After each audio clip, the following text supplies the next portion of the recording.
Well, got started in the profession when I crashed an audition. The only one I've ever crashed.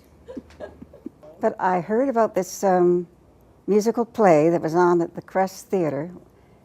Crest Theatre was practically the only English language theatre in Canada at that time. This is 51 years ago. I don't know what possessed me, but I wanted to go up there. They needed a dancer, singer, actor. I could dance a little, or I could be taught. But I could sing because I studied at the Royal Conservatory of Music in Toronto. And I knew I could pull that off. And I figured I was a pretty fair actor, so what the heck, I haven't got anything to lose. I didn't have an appointment. I walked into the theater. There were 25 others there with their music, with their accompanists, with their resumes. And they all had a number. I'm number 24. I'm number 23. I had no number. I just wandered in off the street. And I told them I didn't have any music because I'd lost it all in a flood, which was only partly true. It was my mother had lost some music in the flood. I hadn't lost any. It was just a story. I had nothing to lose. So I knew the song that they were auditioning with, so I sang that song, and I got the part. And as far as film and TV is concerned, there wasn't a heck of a lot going on in Toronto at that time. CBC was the biggest employer. There weren't many independent filmmakers. Nobody had any money to make films. CBC didn't have enough money to produce decent television shows. Everybody was struggling. So I did a few here and there, but I didn't join the union at that time. I never joined the union until I came out here. And I put in my 6 credits in 1997. I became a member. My father was an actor and a singer as well in England, but he wasn't really a great influence. Maybe he was sort of on the periphery. Maybe he was more than I realized, but it was a high school teacher who was really encouraging. And I think he's probably the one that inspired me the most. Oh, since I was a kid, it's the one thing I wanted to do. I was seeing inspiration all around me. People that you meet. Well, it's always difficult for a woman making her way.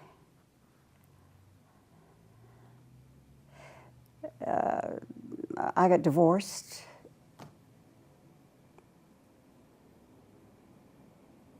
Left the farm. I still had 2 kids in school. And I had to find a job and support us all. So, and women notoriously are underpaid. So we struggled for a while, but that's when the stockbrokers, stockbrokerage place opened up. And that worked out well as far as keeping it all together. A series that was made here called Madison. And a lot of actors on that have gone on to other wonderful things. And it was a good series. It lasted for a few years, I believe. And so I got a little guest shot on that. And it just went from there. Well, I was willing to look at everything now that I was committed to it. I was looking around to other aspects. I was looking around to the theater.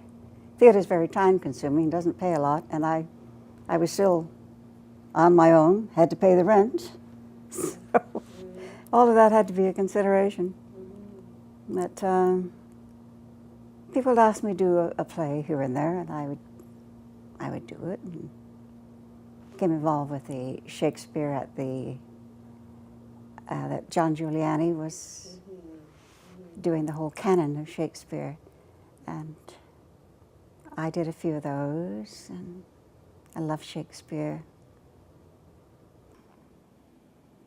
I did do a couple of things with the Blackbird Theatre. I enjoyed working with them. I just finished a job a few weeks ago, and I've got auditions tomorrow, and I'm shooting a short film on the weekend, and another one 2 weeks from there. You're a marvel. So every time I think, well, each deck I reach, you know, a big number. I reach, well, I'm 70 now, nobody's going to call me ever again. And then I passed 80, and I thought, oh, they're definitely not ever going to call me again. Then I go in for audition, I thought, look at everybody in the room, they're 20 years younger than me, what's going on? But sometimes it doesn't matter. I've done a bit of voiceover, not a lot. But I remember I did, when I was a teenager, I did some radio at the local radio station. We did plays. It wasn't professional, they didn't pay us, but that was fun. They all have their own specialness, their own terror.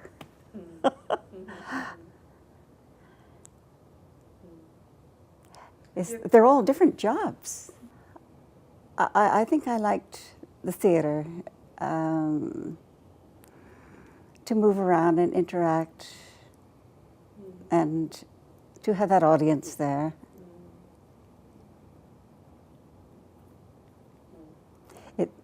It's that immediacy, and it can be terrifying too. The unexpected can happen. There's always new things happening that you could become involved in or learn about, and to meet the people that you work with, to hear what their stories are.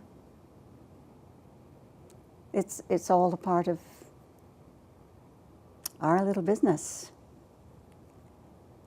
And if they need our say-so, our vote, our support, we should be there. Well, in my life, of course, I have my children, and I have 5 grandchildren, 2 great-grandchildren, and we all like each other. And that doesn't always happen. And we try to be together as often as we can. You know, at a barbecue or a Christmas or any crazy event. So it's wonderful to have that family. Yes. As far as career is concerned, I don't know, it just goes on.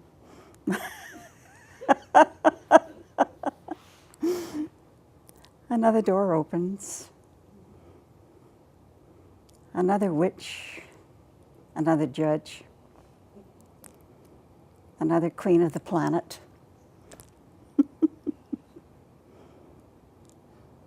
Another wonderful Hollywood star to interact with. It's all great fun. It's still as tough as it ever was, because you hear the stories coming out of Hollywood, these wonderful directors, women working in the industry, still finding it tough against these big guys who are still living in the Middle Ages, you know? So, boy, you have to be tough nowadays. You have to be fearless. You dive right in there, and following the advice of young wunderkind Jennifer Lawrence is good. Just She doesn't let anybody get away with anything. And neither should any of the young women coming into it today, you know. Just dive right in there. Learn what you can. Read as much as you can. Listen to conversations in the coffee shop, on the street, whatever, to just observe the life around you. And then just dive right in.